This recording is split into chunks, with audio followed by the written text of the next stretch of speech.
On Seth Speaks, and if you want a man of courage, he certainly fits the bill. He's the leading serviceman, Steve Snyder-Hill.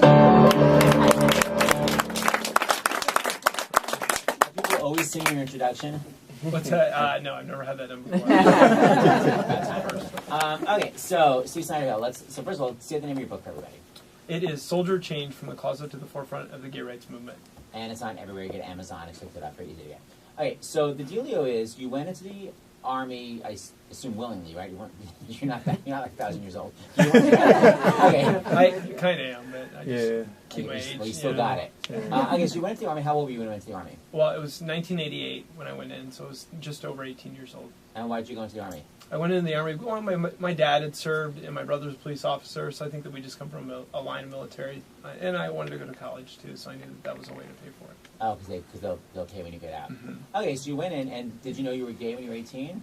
You know, I think that part of the book will kind of explain to people the process that somebody comes to terms with themselves, because I don't think that anybody really just knows you're gay. I think that you have to come to terms with different feelings growing up and understand what those feelings are. So I knew that I always called it a darkness because I didn't know why I felt the way that I did and why it was different for me.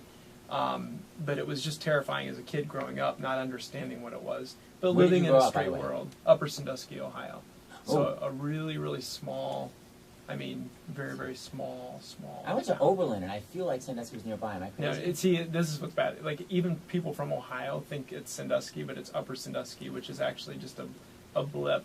My parents and I one night got into an argument, and I went in the next day to school, and the principal said, "I heard you and your parents fought last night." Oh my God! It's very, very tiny. So it's little Sandusky, Shelter. Ohio. Okay, so the point is, you were still coming to grips with when you were 18, and in those days, 1998, the rule was you just can't be gay in the Army, period. Right. They would ask you once if you were gay, and then you would answer once, and then, you know, and the way that I was asked was very derogatory, but basically, yeah, you just say no, and then you wouldn't deal with it again. So then time went on, and then Clinton said he was going to allow gays to be in the military, and then like in 1980 he backed off of it, even though he was elected on that platform, and then he backed off, and he said, "Oh, I'll come up with a compromise that's actually worse," which was Don't Ask, Don't Tell. Now, why was Don't Ask, Don't Tell worse than just not being allowed? Well, I think that the intention of it was to advance the movement to accepting gay people in the military, but I think that for the first time it was a law that actually allowed people to kick people out if you didn't follow the rules. So the rules were you weren't allowed to say that you were gay, you weren't allowed to get married, and you weren't allowed to have gay sex is basically the three rules. Well, that was the rule beforehand, right? No, well, I mean, it was that you basically said you weren't gay once, and then nobody had anything to back the fact that now they had an actual thing that had in the rule book that you weren't allowed to do these three things. So it became a witch hunt. So then over 14,000 people were kicked out after Don't Ask, Don't Tell was in effect. So it was much more different. I mean, we were excited. We thought it was an inclusive thing, but it actually turned out to be the opposite. Now, when you say we, was it you mean other gay Well, people? soldiers, yeah, soldiers in general. Okay. You know, one thing that I always say, and I think it's funny, is that Don't Ask, Don't Tell, you know, Army values that they teach us are honor, integrity, and courage. And Don't Ask, Don't Tell was a policy that actually told you not to have honor, not to lie, basically, and not to be courageous. So it was a policy exactly the opposite of what the Army stood for. Yeah. So eventually, you were, I guess, in the Army. You were sort of in the closet. You couldn't say anything. Were you dating people at the time? Were you keeping it all just on the down low? What were you doing? Well, it goes through two phases. So I've been in war twice, and so the first war that I was in was Operation Desert Storm. So I think that I'd always suppressed the feeling or knowing that I was gay. And one of the most profound moments, and I talk about this in my book, is that we were under artillery fire, and there was artillery hitting on the left and the right. And as a kid, I was basically a kid. I thought, I'm going to die today. I really felt like that. I looked and I saw this artillery homing in on us. So I sunk down into my track just thinking it's going to happen. And I looked up at a picture of my brother and his girlfriend. And that hit me. That was the first time that I was actually able to confront the fact that I was gay myself, because it hit me looking at them thinking, I might die today and I've never ever let myself love somebody. And that's the way that I felt. I felt like that this is it, and I've never ever been able to come to terms with myself. So that's when I hit rock bottom to finally come to terms with myself. Basically, came out of the closet. I got out of the military for a bit, went to college, and I came out. And then I decided to get back into the military later. But even though you'd come out, didn't you think they were going to find out since you'd come out in college? Like, people would now know? Well, here's the thing is that I was out at the time, so it didn't matter. So I wasn't thinking I was going back in at the time, but once I graduated, I decided that the military was a great place, and that since it helped fund my college, that I could come back in as an officer at that point. So that's when I had to make a big decision to go back into the closet. And I can tell you, it's a lot easier to go through anything that I've ever had to do in my life, but to go back into the closet was so hard. Mm-hmm. You know, I mean, I remember peeling a sticker off my bumper, you know, and that sticker, it was like a symbolic thing. That sticker did not want to come off. It chipped, and I was like just sitting there digging it off. And what did the sticker say? I heart gays? You know, it was like an HRC. Okay, you were asking. Now, when you came out, did you come out to your parents at this point? No, I came out to my brother first because, you know, I mean, it's scary. Nobody can understand that you actually feel like you're going to lose your parents' love. And some people do. I was going to say, it happens all the time, sadly. It's so sad to think. I mean, a lot of people think, how could you ever quit loving your child or whatever? But we go through that. We're scared that we'll lose our parents' love. So I came out to who I felt was safe at the time, so I came out to my brother first. And then he told my parent, he came out for me. Mom, with a blabbermouth. Yeah, that was a little bit. You never know what it's like to come home and see a blinking message on your answering machine and hear it say, "This is Mom. Tommy told us what you said. Call me." Yeah, it was pretty. Did you see that message? I thought, no, I did not say it. Yeah. I remember pulling my head over my covers, and I had my cat at the time. It sounds a little cliche, but I had my cat at the time, and I sat there, and I remember holding her, thinking, you know, you'll love me no matter what. You know, and I really did. I cried, and I couldn't even call my mom, and I was thinking that this pet gives me unconditional love, and I say that in my book. I throw an acknowledgement to my pets because I had to leave in deployments, and they couldn't explain to them why I was going to be gone for a year. And I said, you know, but these pets love you unconditionally. If only humans could do the same. 100% support and adopt a shelter pet. I beg of you all. All right, so back to your presenting. So you go back to the Army, this whole don't ask, don't tell thing, and then finally, thank the Lord, they say, okay, gays are now allowed in the military. Well, it was in stages. So I was deployed, and it was December, and that's when I was deployed. And I was over there, and I heard that Don't Ask, Don't Tell was in the process of being repealed. So basically, some things had happened between my now husband, and he was a boyfriend at the time, but we were on Skype together, and mortars would go off, you know, and then a big mortar would hit. And I would basically say, I've got to go. That was a mortar. It happens to me all the time when I'm on Skype. So I would cut off, and here's Josh on the other end thinking, is somebody even going to call me? You know, I don't even think they'll call me. Right, because he's not like listed as like your significant other. Friend. Oh, shit, yeah. Well, and it even goes more profound than that. In the book I talk about when we got deployed, I mean, there were so many things that were so, you just can't understand. Like, when I got deployed, basically, Josh and I, our last time we could see each other before I went to war, we had to hide under an escalator while all the families were out there hugging and all the wives were exchanging information. We were crying underneath an escalator at the airport, trying not to show our emotions or let anybody see us in our little hiding hole. And then also, by the way, it's a whole movie, that TV show Army Wives. Like, all these wives have this whole coalition where they can like find comfort, and he couldn't. Right, and they were out there doing that. They were embracing. They were all giving each other information. And Josh, you know, shamefully was my brother if anybody asked, and it was just hard. So then I got on the plane, and it's the first chapter that I talked about. So I'm sitting on the plane, and I'm looking around at all these people, and I'm thinking, 20 years ago, I was here. I was getting on a plane and going to Iraq, and it's 20 years later. You know, I mean, it's one of those things where you think in your life, you're like, you know, I'm getting older. Can I do this again? And I looked around, and I thought, the average age difference of when I came before and when I'm coming now to Iraq is the age of these people that I'm going to war with, which is kind of profound for me, being an older person or whatever. So basically, all of a sudden, I got snapped into reality when somebody got on the intercom of the plane, because it was all soldiers, and somebody was screwing around, and they do that once in a while in the military. We like to do that. But basically, they got on and said, "Ladies and gentlemen, tonight's in-flight movie is going to be Brokeback Mountain." It was a joke to them, you know, and everybody on that plane just started laughing. Like, they would never show Brokeback Mountain to a plane full of Army people. And I can't tell you the empty feeling that you have knowing you're going to war again, and these are your family. These are the people that are there. They're who is going to protect you against anybody that wants to kill you, and that they think of you like that. I can't tell you how horrible and empty that makes you feel. And it was just something that really, it was just one of the many stories in that book that basically shows what bubbled up to what happened at the GOP debate. Right, so that's the big deal. So they finally took away don't ask, don't tell, and finally allowed to be gay in the military, but that left open 1,000 questions. So how did you get involved with the video for the GOP? What happened? Well, interestingly enough, so those mortars hit. So Josh and I decided that if something happens, that we wanted to be married. I came home for leave. We get an R&R, so we come home for 15 days. So I came home, and we're best friends. You know, I mean, he's back there right now. He should have came out here with me, but we're best friends. And we definitely, when we were home for that 15 days, I said, you know, I told you that if you waited for me and I went to war, that we would be married. And we said we would do it tomorrow if we could. So then all of a sudden we got this brainchild to call Washington, D.C. and find out how long it would take for us to get married. And so they said that there was a week wait, but we didn't have a week because I had to go back. And he said, well, what if one of you is going back to war? And she said, well, they can do a waiver. And she said, that would probably be a good reason. And then he hung up, and I said, did you tell him we were gay? And he was like, no. And so he called her back and said, does it matter if we're gay? You know, because that's just the way you think. When you're gay, you always think that you're, you know, there might be rules for other people, and then you might get your lower rule or whatever. So anyway, we rushed to Washington, D.C., and we decided to get married at the grave of Leonard Matlovich. It was very special to us. It was very private, because Leonard was a tech sergeant that was one of the first people that got kicked out of the military for being gay, and he fought back. I mean, he fought at a time when it wasn't popular opinion. When was this video? And he won. It was in the 70s, basically. Wow. And then he basically died. When he died, you couldn't be married.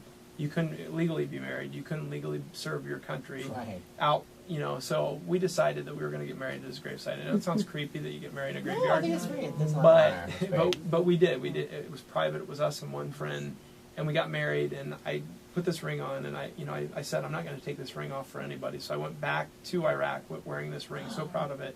But I didn't want anybody. You know, I mean, I knew that this was going to raise a lot of questions, and people were going to say, "Why don't you go get benefits at S1?" And then I'd have to dodge more questions than I'd ever dodged. Because you were allowed to be gay at that point. No. Oh, you weren't. So you were married. It was May. It was May. I see. So basically, it was building up. Now, the reason we decided to is because we didn't know our fate. I could have died. He could have been in a car wreck.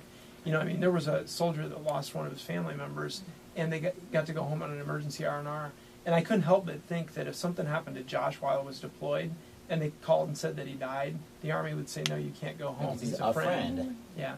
So basically, we get married, and we went back to Iraq, and then all of a sudden, I saw on TV that the presidential candidates were saying that they were going to reinstate Don't Ask, Don't Tell. You mean repeal it? Or they were going to reinstate it if it got repealed. So they were starting their campaigns. Oh, the Republican candidates. Yeah. Oh, yeah. Sorry. Yeah. So we knew. Yeah, sorry. We knew it was going to be repealed.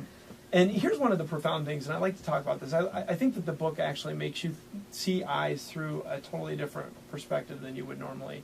But when I was over there serving my country for the second time over a span of 26 years, you know, I'm sitting there waiting, and I'm really excited that for once in my life I'm not going to have to worry that I'm going to be kicked out of the military if somebody finds an email or finds a picture or whatever. And so basically, they couldn't decide on a repeal date because they didn't want to affect the morale of the soldiers who were currently over there serving.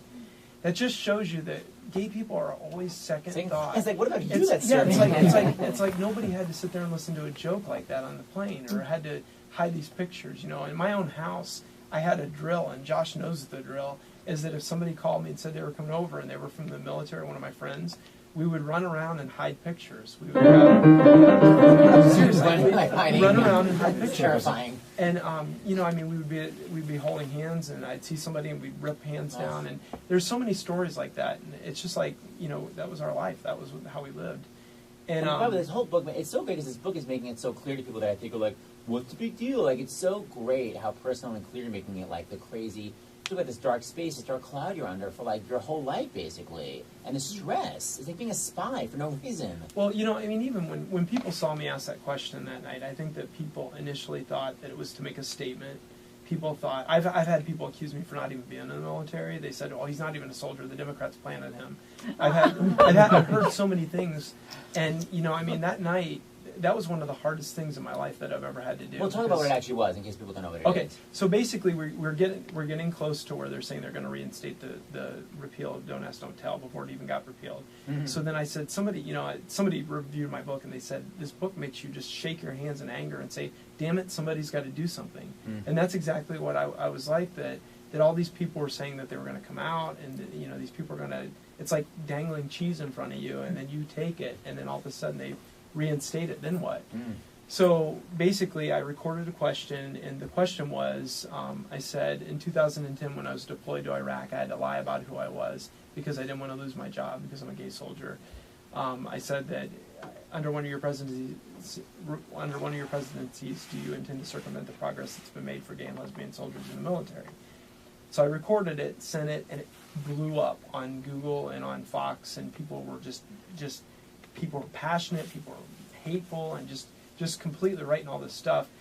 So basically, a couple days before the primary, I didn't know it was going to be aired or not. I got an email, and the email was from Google. Have you guys ever gotten an email from Google? I mean, seriously, it was from Google. I was like, what the heck? Google just wrote an email. Is it Google at Google? It was like Google. So anyway, the email basically said, and just saying it almost makes me want to vomit, but it said, we like your question, but we want you to ask it again and show your face. Because the primary will be 2 days after the repeal, and you'll be allowed to show your face, and we would like you to do that. Oh my God. And I wasn't prepared to do that. None of this has ever been about me or about, I wanted the question to be there. Immediately, my first thought is, no way. I'm not doing. Nobody here knows that I'm gay. I've been hiding this from people for 20 years. I've been lying about it. I've been in the military part of it. So I wasn't about to do that. So basically, Josh, the fuel to my fire, always said, what are you going to do? We just got married. Like, there's nothing we can do to take this back. If somebody doesn't confront them on this hateful platform that they're saying, if somebody doesn't call them on it and saying, what are you going to do? What before you become the president, what are you going to do? So we re-recorded the video, and when I clicked send, my life pretty much flashed in front of my eyes because I didn't know what this would mean. Oh my God. So the night of the debate, Josh and I, the night of the courage. The night of the debate, Josh and I watched, and we got through the first hour, and part of me was relieved. I thought maybe they aren't going to air it. That I was like, maybe there wasn't Clint Eastwood night, was it? No. Different night. Crazy. All right, go on. Anyway, so we're watching it, and then she comes back on and says, "Next up, social issues." And I got right on Skype, and I said, "Josh, what do you think that means?" And so we started watching it, and then Megyn Kelly comes on TV, and she said, the next question we have comes from a soldier serving in Iraq. Oh my God. And it raised a whole lot of controversy online. And I'm sitting in Iraq at 4 o'clock in the morning watching it at live air with by Josh. Yourself? Oh, yeah, God. by myself, watching this. And they air the question, and then the audience booed. It's not everybody in the audience, but there were people that booed the question What are they right after. booing? Like, literally, what are they doing? Seriously, asking Well, a question like, here's the thing. Now, here's what is going to be really surprising to people that read the book, and I think that it's one of the most profound things that I talk about, is that the booing offended America intensely, because nobody would ever boo a soldier serving their country, let alone 2 wars over 26 years. That wasn't what got me. What got me was that Rick Santorum, when he answered that question, he said that it was a special privilege that I was asking for to serve my country. And he said, they're asking for a special privilege, and he reduced my 26-year honorable career with the military, that's a highly decorated career, he reduced that night to sex. And I can't tell you how offended and how sick that answer made me. And not only that, but everybody in the audience stood up and cheered that answer. So, there's the booing, but then there's also the cheers that I can't tell you if any one of you or any one of anybody was reduced to their sex life and nothing else that they did mattered. I can't tell you how horrible that would make you feel. So really, the booing is not the issue. I mean, it is definitely one of the issues. Yeah, it is.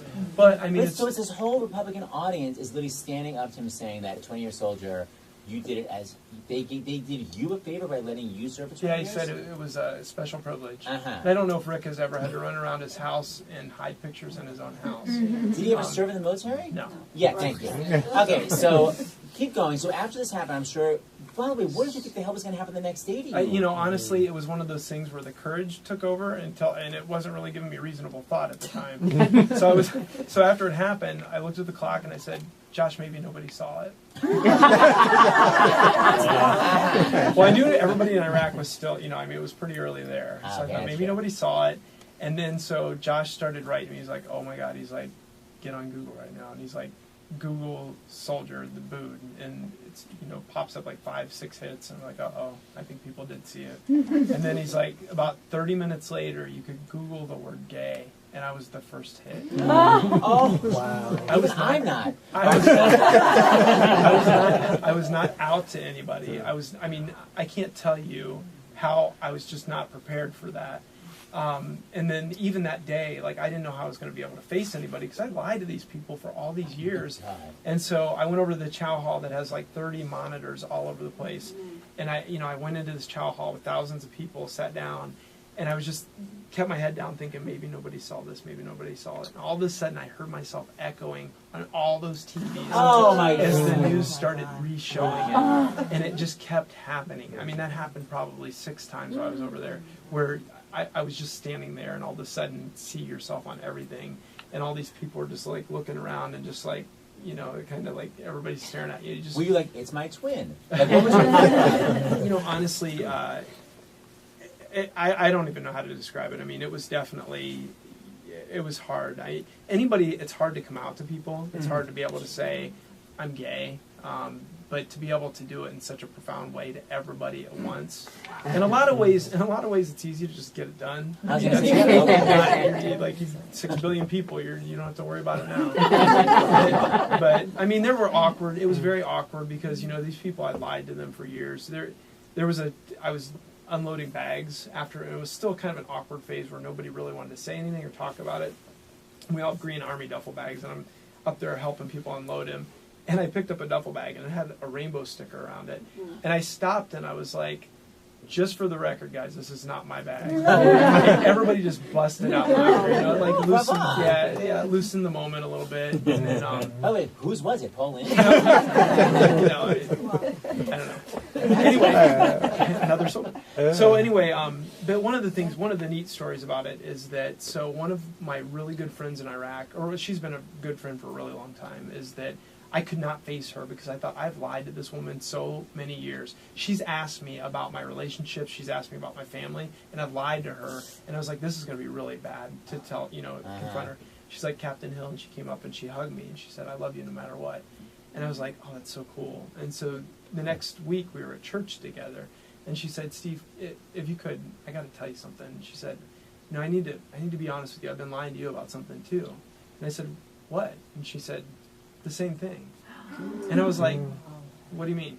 Like, I'm serious. I was so, I couldn't even understand what was coming out of her mouth. This woman I'd known for 10 years persecuted me under Don't Ask, Don't Tell, and I persecuted her because we always asked each other about our families, and she could have been an ally. She could have been one person that understood what I was going through. You were actually close to her, but you were actually both. But that policy kept us lying to each other. Oh my God. So that's one of a billion. I mean, I talk in the story about talking to the chaplain. I talk about having conversations with a really, really conservative guy that considers Rush Limbaugh, Sean Hannity, and Glenn Beck to be the 3 wise men.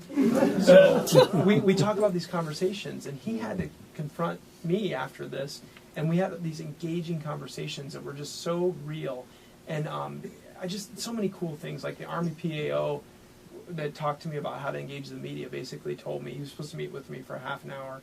He ended up meeting with me for an entire day and listening to all these stories that I've been telling you. There's definitely, it's not all horrific, this book at all. No. It's a lot of inspiring things, And this guy basically told me that his son just came out to him. He disclosed that to me. And he said, listening to you talk makes me think that I understand my son better. And I said, no, wait a minute. I said, your son grew up the same macho way you did. He grew up in society, taught him the same thing that they taught you about gay people. I said, your son has to unlearn that before he can even learn to accept himself. I said, now you understand your son better. And so he looked at me and he said, if you ever write a book, he said, I am definitely going to read this thing. And he was one of the reasons I decided to put it all in there. Okay, so say the name of the book again. It is Soldier of Change, From the Closet to the Forefront of the Gay Rights Movement. And your name is Steve Snyder hyphen Hill. That hyphen's very important. Josh and I had to fight for that in Ohio because they didn't want to let us get our names hyphenated. We put marriage for our reason, and they said you can't put that. And I had a friend that changed her name in Ohio and put, because my name is stupid. And they accepted that reason. And because we put that we were married, they thought we were trying to circumvent Ohio's marriage. So that is part of our activism. Josh and I took couples to the Supreme Court, and they were married right before the DOMA hearings. There's a lot of stories in there about what we continue to do. We're continuing to fight. I want James to hyphenate his name, but for some reason he doesn't want the name Rudetsky attached to it. Anyway. All right, get the book. Thank you, Stephen Snyder-Hill. Bravo! Thank you.